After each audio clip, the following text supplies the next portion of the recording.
Today, we're diving into something really crucial for India's economy, but it definitely has its shadowy side. We're talking about the dark secrets of the Indian stock market. Your sources paint quite a picture. They do. Based on what you've gathered, it seems the main focus areas, the sort of weak points, are insider trading, market manipulation in its various forms, and some pretty significant tech vulnerabilities. Right, like that whole NSE colocation scam highlighted. Exactly. That one really brought the tech side into focus. Okay, so our mission here is to unpack these terms, what they actually mean in the Indian context. We'll look at some real cases from the material, see how SEBI, the regulator, has stepped in, and talk about the challenges that are still out there. And maybe touch on some potential fixes for making things fairer. We're going to explore how secret info gets misused, some of the, frankly, deceptive tricks used to fool investors, and really get into that big scandal involving speed, tech, and this alleged preferential access at, a major exchange. It sounds like a lot, but yeah, really important stuff. Okay, let's start setting the stage. Why does market integrity matter so much in India? What's really at stake here? Well, your sources really stress how central the stock market is to India's economic engine. It's where companies get capital to grow, right? Yeah. And it's where people, both Indians and international investors, look to invest their money. So trust is everything. Absolutely. For that whole system to work, to keep attracting investment, people have to believe it's fair and transparent if they think the game's rigged. Yeah, confidence just evaporates. Exactly. And that's where these illicit activities come in insider trading, manipulation. They just eat away at that trust. That's why the sources focus on these three core issues: insider trading, market manipulation, and those tech vulnerabilities, especially the NSE colocation thing. Got it. So let's tackle the first one, insider trading. How do the sources define this, specifically for India? Okay, so at its core, it's trading stocks or securities when you have confidential, important information, material information that the public doesn't know yet. Stuff that will likely move the price. Precisely. The sources use the term UPSI, unpublished price-sensitive information. It's all about having that unfair edge because you know something significant before everyone else. Like knowing about a big merger before the news breaks. That's a classic example, yeah. And SEBI's definition of an insider, it's intentionally very broad. They really try to cover all the bases. And not just the CEO. Oh, no. It's executives, directors, employees, sure, but also connected persons. That could be advisors, lawyers, auditors, their immediate family members, and really anyone who might have access, directly or indirectly, to this UPSI. Wow. Okay. That's a wide net. It has to be, to try and stop the leaks. So what kind of info counts as UPSI? Just earnings? Earnings are definitely in there, like finalized results or even just intended figures. But the sources list more: dividend announcements, big changes in capital structure, like share issues or buybacks, major expansion plans, launching new projects, and those big corporate events you mentioned: mergers, acquisitions, delistings, takeovers, basically anything likely to have a real impact on the stock price once it's public. And how does SEBI try to, police all this? Your sources outline a few key things. First, the rules flat out prohibit trading if you possess UPSI. That's fundamental. Okay. Then insiders have to disclose their trades. Transparency is key. Companies themselves need internal codes of conduct to manage this information flow. There are also rules about trading window-specific periods, often around earnings announcements, when insiders are barred from trading. And for significant trades by insiders, they often need pre-clearance from the company. But I seem to recall hearing that sometimes insiders can trade illegally. Is that right? Yes, that's correct. And the sources mention this. There's a mechanism for what's called legal insider trading, using pre-declared trading plans. How does that work? An insider can basically set up a trading plan in advance, specify when they'll buy or sell, and disclose it publicly. Then, as long as they stick strictly to that plan, follow rules like a cooling off period, and don't change it based on any new UPSI they get later, the trades can go ahead.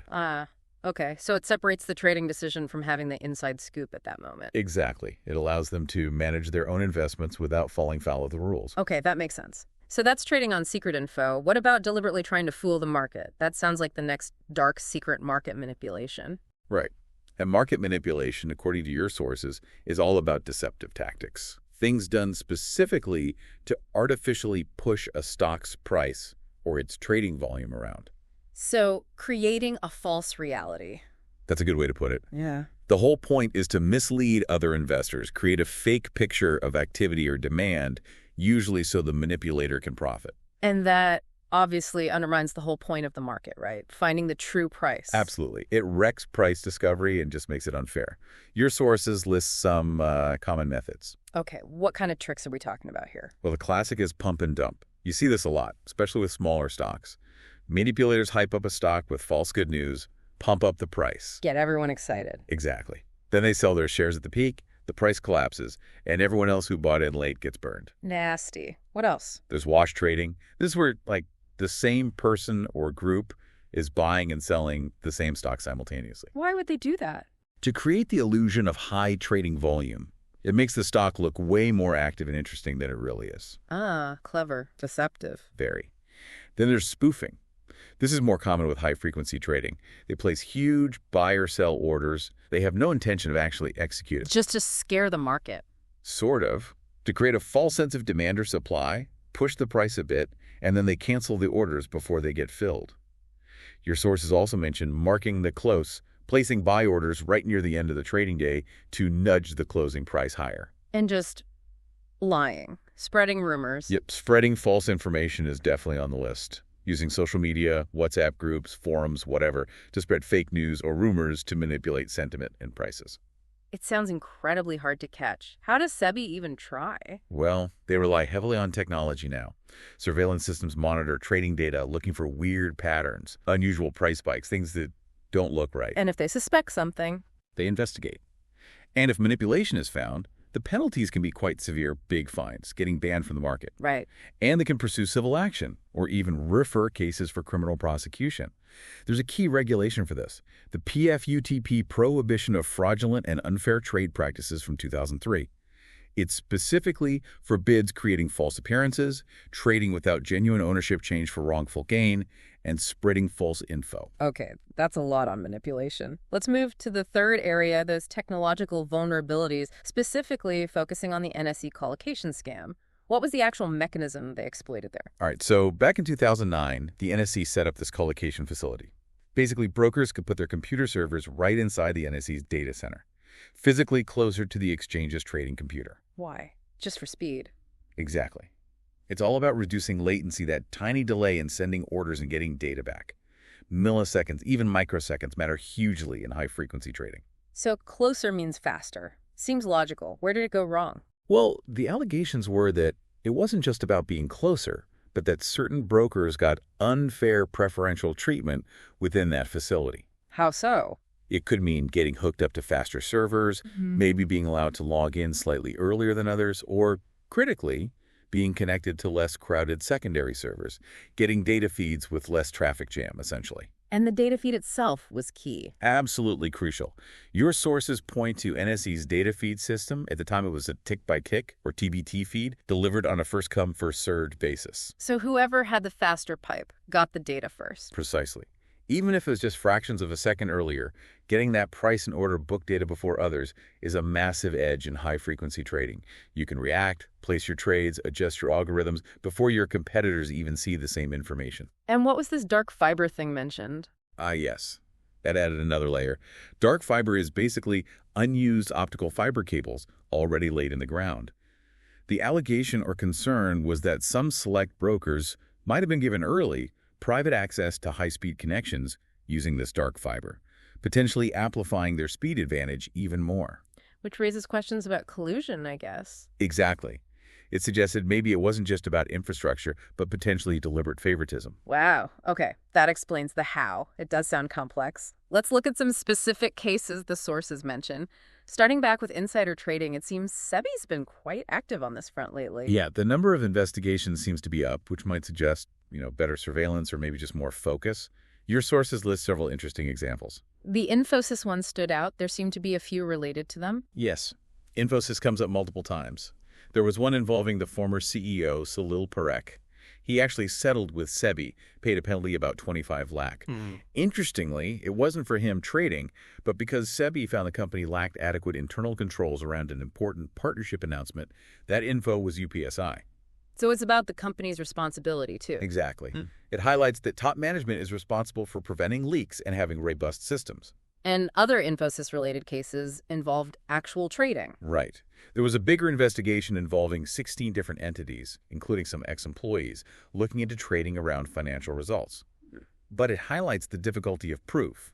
SEBI later lifted restrictions on some, and the SAT, the Appeals Tribunal. Right, the SAT. Yeah, the SAT actually overturned SEBI's orders against some others involved in that case, proving the direct link between having the info and making the trade. It's tough. But there was one Infosys case where penalties were imposed for trading. Yes, the Mainier and Chowdhury case mentioned in your sources. This looks like a classic tipper-tippy situation. A former Wipro exec, Mainier, allegedly traded based on UPSI about an Infosys deal with Vanguard. And who tipped him off? The allegation was it came from Ramit Chowdhury, who used to be the design head at Infosys. SEBI imposed a pretty hefty penalty on Mainier euro 2.6 crore and banned both of them from the market for a year. It shows how info can travel, even between people at different companies. Are there examples involving outsiders, like consultants or advisors, misusing info? Yes, the sources mentioned the HDFC Ltd-HEFC Bank merger in 2022. Two individuals settled that case for 74 lakh. One worked for Deloitte on the valuation side for the merger, so he had UPSI. And he passed it on? Allegedly, yes. Yeah. Tipped off a friend who then traded. It shows the risk when external parties get access to sensitive deal information. It also seems like SEBI watches for smaller breaches, too, not just the big stuff. They do. Your sources mentioned Nestlé got an administrative warning just for contra trade. That's when an insider buys and then sells, or vice versa, the same stock within 6 months. It's a technical violation aimed at preventing short swing profits, even if major UPSI wasn't necessarily involved. Okay. And Balaji Amines had 2 independent directors settle for code of conduct violations after they'd resigned. Shows the rules can still apply. And wasn't there a major case involving Future Retail? Yes, that's highlighted. SEBI barred the company, the CEO, Kishore Biani, and others.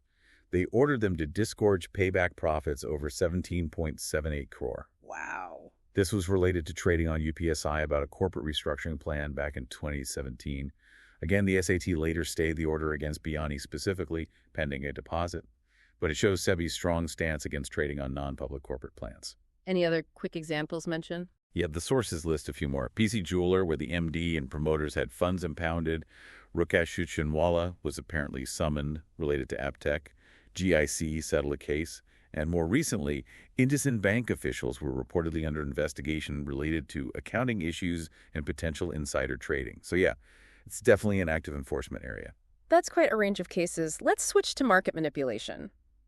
The historical scams, like Harshad Mehta's, feel like they really shape things, don't they? Oh, absolutely. Harshad Mehta in the early 90s, that was huge. He exploited loopholes in the banking system, using fake receipts to funnel money into the stock market, driving prices sky high artificially. Until it all crashed down? Exactly. Led to the 1992 crash. And it was a massive wake-up call. Really pushed the government to establish and empower SEBI properly. And then Ketan Parekh wasn't too long after. Early 2000s, yeah. Different methods, but similar outcome. He used things like circular trading, allegedly colluded with banks and companies to pump up a select group of stocks, the K10, created another bubble that burst. Lots of people lost money. And exposed more system weaknesses. For sure. Led to another round of reforms. These big scams really forced the system to evolve, even if it's painful. And the sources mention manipulation is still happening, just using newer tools, like social media. Right. Manipulators adapt. Pump and dump schemes using platforms like YouTube or messaging apps are a newer trend. SEBI's investigated and banned people running channels specifically for this. Spreading hype online. Exactly. And manipulation isn't just in stocks. Your sources mention it happening in less liquid areas, like stock options or even index derivatives, sometimes using high-frequency trading for things like circular trades to influence settlement prices. They always look for the next loophole. Okay, let's go back to that NSE colocation scam. Given its impact, your sources spent quite a bit of time on it. Can you walk us through the timeline again and the key people involved? Sure. So the facility started in 2009. The alleged funny business, the preferential access, mainly happened between, say, 2010 and 2014. It all blew up publicly in January 2015 because of a whistleblower, Ken Fong. And the names that kept coming up? Chitra Ramkrishna. She was the MD and CEO of NSE then.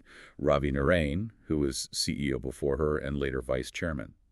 And Anand Subramanian, who was brought in as group operating officer and advisor to Ramkrishna. And the broker who allegedly benefited most? OPG Securities is the firm consistently named as a main beneficiary of getting that supposed faster, less crowded server access. So how did SEBI handle this initially? What did their investigation find? Well, SEBI's technical committee confirmed that NSE's data system, the TBT architecture, was indeed vulnerable to being manipulated in the way alleged. That was a key finding. And their actions? Initially, pretty strong.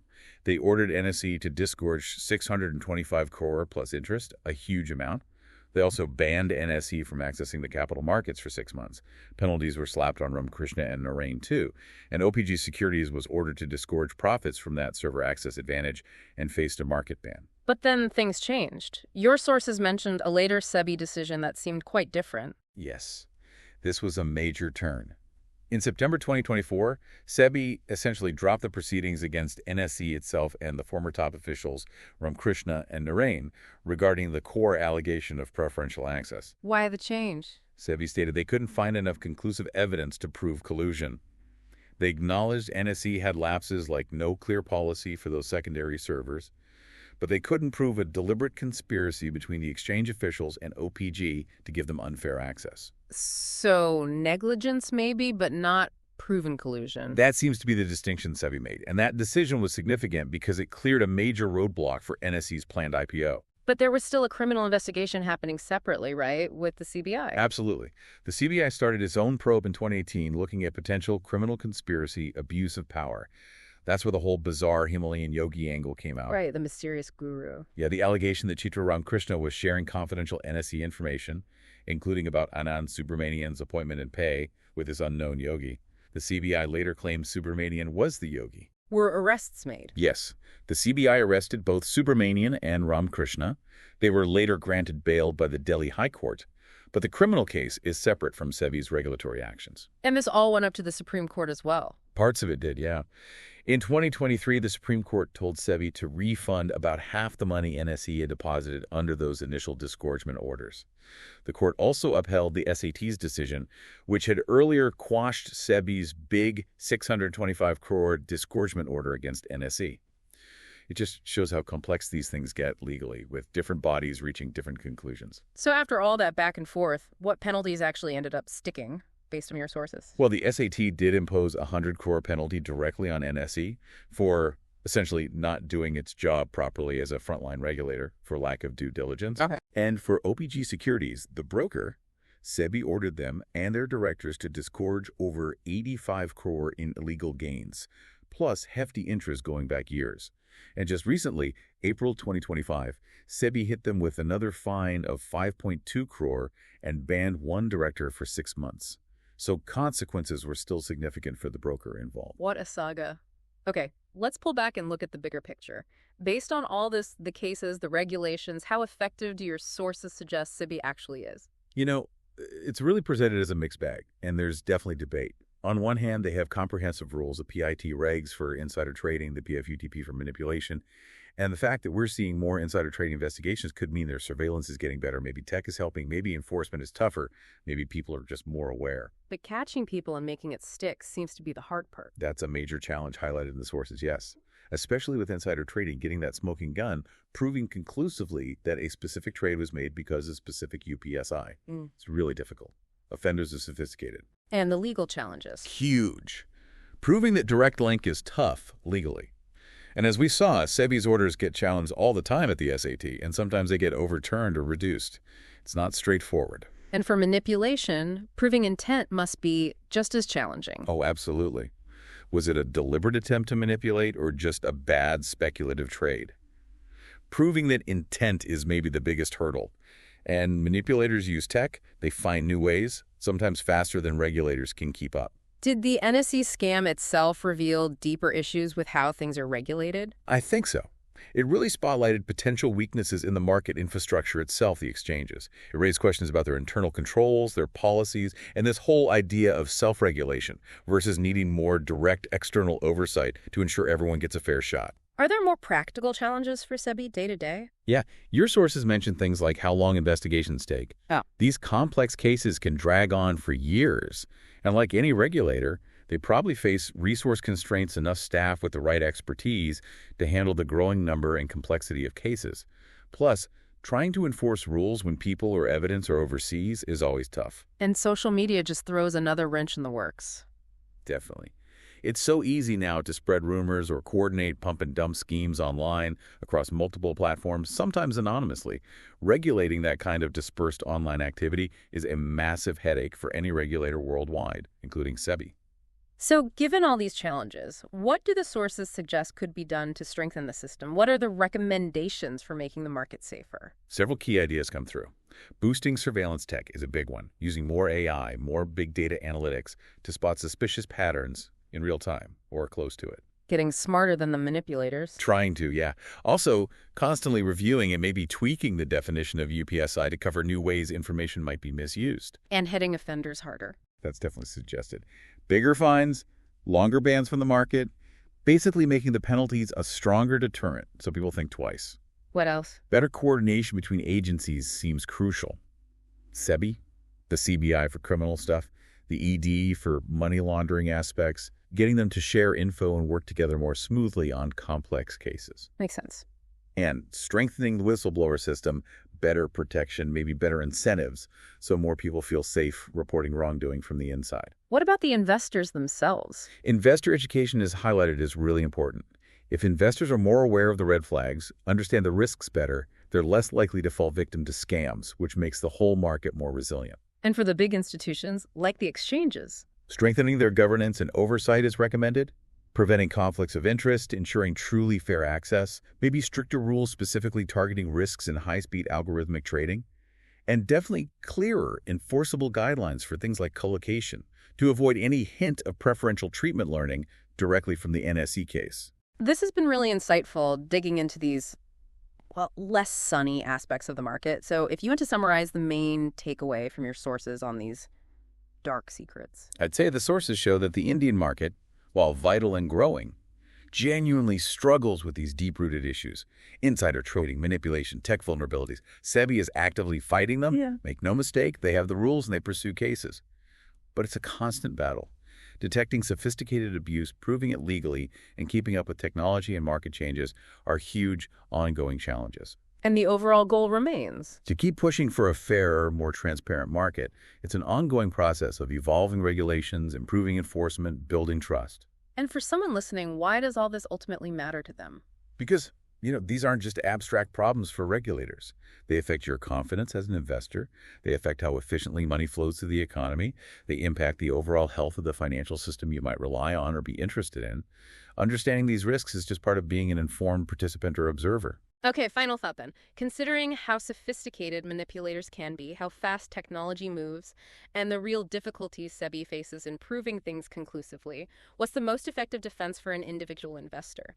And where's that tricky balance for regulators like SEBI between cracking down on abuse but not stifling the market's ability to function and innovate? How much responsibility also falls on the market players themselves, investors, brokers, companies to actually maintain integrity? Lots to chew on there.